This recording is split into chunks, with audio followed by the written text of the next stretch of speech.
जय श्री राधे कृष्णा। श्री ओम नमो भगवते वासुदेवाय नमः। श्री ओम नमो भगवते वासुदेवाय नमः। आज मैं आपको श्री वैशाख मास मातम्य का 19वां अध्याय सुनाने जा रही हूँ। ब्राह्मण संघ से व्याध बोला, हे विप्रदेव, आपने समस्त शुभ फलदायक भगवत धर्म को भगवान विष्णु के निमित्त इंगित किया है। इन सब में भी वैशाख मास धर्म सर्वोत्तम है। हे दयानिधि, इन भगवान विष्णु का स्वरूप क्या है, इनकी लाक्षणिक स्थिति क्या है, इसका परिमाण तथा प्रमाण क्या है, तथा कौन कौन श्रद्धालु सद्भाववश इन्हें जानने में समर्थ हो सके हैं। जब व्याध ने इस प्रकार आत्मनिवेदन किया तो महायति शंख भगवान नारायण को मन ही मन नमस्कार करके कहने लगे, हे व्याध, एकाग्र होकर श्रवण करो। मैं भगवान विष्णु के अघहारी स्वरूप का वर्णन करता हूँ। भगवान के इस रूप का ऋषि मुनि योगी जनों सहित ब्रह्मा जी के लिए भी पूर्ण ज्ञान संभव नहीं है। अब मैं तुम्हें संबोधित कर उस परम ब्रह्मा परमेश्वर के महान स्वरूप का लाक्षणिक वर्णन करता हूँ। वही संहार, उत्पत्ति, आवर्ती, निवृत्ति, संयोजन, उत्पत्ति, संहार, आस्वान, प्रकाश, तम, बंध, मोक्ष तथा कार्यधारण स्वरूप है। शास्त्र मर्मज्ञ पंडित तथा ब्रह्मज्ञानी इन्हें ही परम ब्रह्मा परमेश्वर भगवान विष्णु कहते हैं। वेद, वेदांत, स्मृति, पुराण, धर्मशास्त्र, इतिहास, पंचरात्र, महाभारत इत्यादि इन्हीं भगवान विष्णु के स्वरूप हैं। इन्हीं के द्वारा भगवान विष्णु का स्वरूप ज्ञात होता है। केवल वेद ही इनके महान स्वरूप का ज्ञान कराने में समर्थ है। वेद वंदित सनातन नारायण भगवान विष्णु के स्वरूप का ज्ञान इंद्रिय, अनुमान तथा अनुभूति एवं तर्क द्वारा प्राप्त करना संभव नहीं है। देव, ऋषि, माता पिता आदि प्रत्येक में एक शक्ति रूप में स्थित रहते हैं। प्रत्यक्षागम, अनुमान, शक्ति, ज्ञान इत्यादि में प्रथम पुरुष माने जाते हैं। सप्त ऋषि से अधिक अग्नि, अग्नि से सूर्य आदि, सूर्य से बृहस्पति, बृहस्पति से वायु, वायु से इंद्र तथा इंद्र से पार्वती जी, पार्वती जी से शंकर जी, शुंभ से बुद्धि देवी तथा बुद्धि से शक्तिशाली प्राण रूप है। प्राण ही विश्व की स्थिति रूप है। यह जगत प्राणात्मक तथा प्राण प्रधान है। यह सब प्राण से ही आप्त व्याप्त है। प्राण से ही सृष्टि विशिष्ट है। श्री विष्णु प्रिया के कटाक्ष मात्र से ही यह स्थित है। इस पर वर व्याध बोला, जीव में इस प्राण नामक सूत्र का समावेश किस प्रकार हुआ है।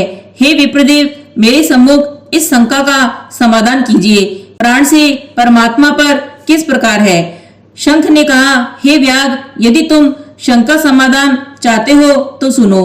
पुरातन काल में पुराण पुरुष नारायण भगवान ने कमल योनि में ब्रह्मादिक सहित समस्त देवगणों की रचना कर कहा, मैं ब्रह्मा जी को आप सबका अधिपति बनाऊंगा। यदि आप सब में से कोई अधिक श्रेष्ठ हो तो उसे युवराज पद प्रदान करो। समस्त देवगण करबद्ध नमस्कार कर बोले, हे प्रभु, आपने परस्पर विवाद का गूढ़ मनन किया है, परंतु एक मत होकर किसी को सर्वश्रेष्ठ नहीं मान सके। हे प्रभु, आप ही इस प्रसंग का निर्णय करके हम सबके संशय का निवारण कीजिए। इस पर भगवान हंसकर बोले, इस विशाल शक्तिशाली शरीर से जिसके शरीर भूमि पैततित हो जाए तथा जिसके प्रवेश करते ही पूर्ण चैतन्य होकर पूर्वत शक्ति धारण कर ले, वही समस्त देवगणों में श्रेष्ठ है। भगवान के इस कथन पर समस्त देवगणों ने तथास्तु कहा। उसी समय जयंत नामक देवता चरणों से निकल गया। सब उसे पंगु कहकर संबोधित करने लगे, किंतु इतने पर भी शरीर पतन नहीं हुआ। घ्राण, श्रवण, दर्शन, पान, अनुभव इत्यादि सब विद्यमान बने रहे। उन्हें गुहा निद्रा से 10 प्रजापति प्रकट हुए। सब उन्हें षड कहकर संबोधित करने लगे, किंतु इतने पर भी काया पतन नहीं हुआ।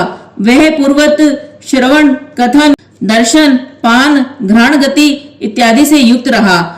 पुण्य करों से समस्त देवगणों के ईश चंद्र निकले। सब उन्हें हस्तहीन कहकर संबोधित करने लगे, फिर भी काया का पतन इस प्रकार भी नहीं हुआ। तत्पश्चात नेत्रों से समस्त तेजस्वियों में श्रेष्ठ सूर्य निकले। सब उन्हें काहे कहने लगे। काया का पतन फिर भी नहीं हुआ। तब नासिका से अश्विनी कुमार निकले। तब उन्हें घ्राणेन्द्रिय रहित कहने लगे, किंतु काया का पतन इतने में भी नहीं हुआ। पुनः कानों से दिशाएं निकली, किंतु काया पतन मुक्त बनी रही। सब उन्हें बधिर कहने लगे। पुनः जीवा से वरुण निकले। काया का इस पर भी पतन नहीं हुआ। वह पूर्वत जीवित, जागृत, गतिशील तथा ज्ञानेन्द्रियों एवं कर्मेंद्रियों से गतिशील बनी रही। तब पुनः वाणी से वागीश्वर अग्नि निकले। सब उन्हें मूक कहकर संबोधित करने लगे, तथापि काया का पतन नहीं हुआ। वह यथावत रूप में समर्थ बनी रही तथा समस्त कर्मों को करती रही। पुनः मन को चैतन्यता त्रयदान करने वाले रुद्र निकले। सब उन्हें जड़ कहकर संबोधित करने लगे, किंतु काया का पतन इस पर भी नहीं हुआ। तब काया से प्राण निकले। प्राण के निकलते ही काया निष्प्राण होकर भूमि पतित हो गई। सब उसे मृत कह के संबोधित करने लगे। तब आश्चर्यचकित होकर देवगणों ने कहा, हम सब में जो सामर्थ्य से इस भूमि पतित काया को उठाने में समर्थ होगा, वही सबसे बड़ा माना जाएगा तथा युवराज पद का अधिकारी होगा। इस प्रतिज्ञाबद्ध स्थिति पर सब प्रयास करने लगे। सर्वप्रथम जयंत ने चरणों में प्रवेश किया। भूमि पतित काया फिर भी न उठी। दक्ष गुहा इंद्रिय द्वारा प्रविष्ट हुआ, परंतु काया यथावत निष्प्राण बनी रही। सूर्यदेव नेत्रों से प्रविष्ट होकर शरीर यथावत निष्प्राण ही बना रहा। इसी प्रकार कर्मशः शाओं ने कर्ण से, वरुण ने जीवा से, अश्विनी कुमार ने नासिका से, अग्नि ने वाणी से तथा रुद्र ने मन से प्रवेश किया, किंतु काया यथावत निष्प्राण पड़ी रही। यह देखकर समस्त देवगण एक स्वर में बोले, व्यापक स्वरूप प्राण ही हमारा अधिपति बनने योग्य है। यह ज्ञान, ध्यान, बल, बुद्धि, अनुभूति, धैर्य, वैराग्य, जीवन इत्यादि में सर्वोपरि सत्ताधारी है। इस कारणवश यही हमारा युवराज है। यही विश्वपति, जगत का आधार है। प्राण रहित सब व्यर्थ है। प्राणों से विशेष कुछ भी नहीं है। न शास्त्रों में इससे विशेष किसी को कहा गया है और न ही कोई देखा या सुना गया है। स्थितियां अनेक हैं, किंतु निमित्त एक प्राण ही है। अतः प्राणों पासक प्राणी सर्वश्रेष्ठ है। यह प्राण ही सर्व देवाल रूप, सर्व देव में व्याप्त रूप है। एक वासुदेव भगवान का अनुवर्ती रूप तथा भगवान विष्णु का अंश रूप है। यह वासुदेव भगवान की प्रतिकूल स्थिति को देखने सुनने से पूर्ण विमुख है। अन्य इंद्रादि सहित समस्त देवगण प्रतिकूल आचरण कर सकते हैं, किंतु सर्व अंतर्यामी प्राण के प्रतिकूल आचरण की कल्पना भी नहीं है। इसी कारणवश प्रज्ञा चक्षु शास्त्रज्ञ प्राण को ही श्री विष्णु का सहाय तथा अंश मानते हैं। इसी प्रकार जीवात्मा अपने पूर्व जन्म कृत तथा इस जन्म कृत पापों से मुक्त हो जाता है।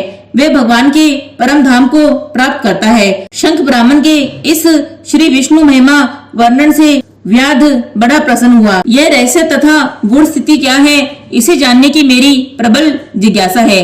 शंख ने व्याध से कहा, पूर्व काल का वृतांत है कि आदि अनादि नारायण भगवान के अश्वमेध यज्ञ का यजन करने के लिए प्राण गंगा तट पर गया तथा अनेकों ऋषियों को साथ लेकर हल द्वारा भूमि शुद्धि करने लगा।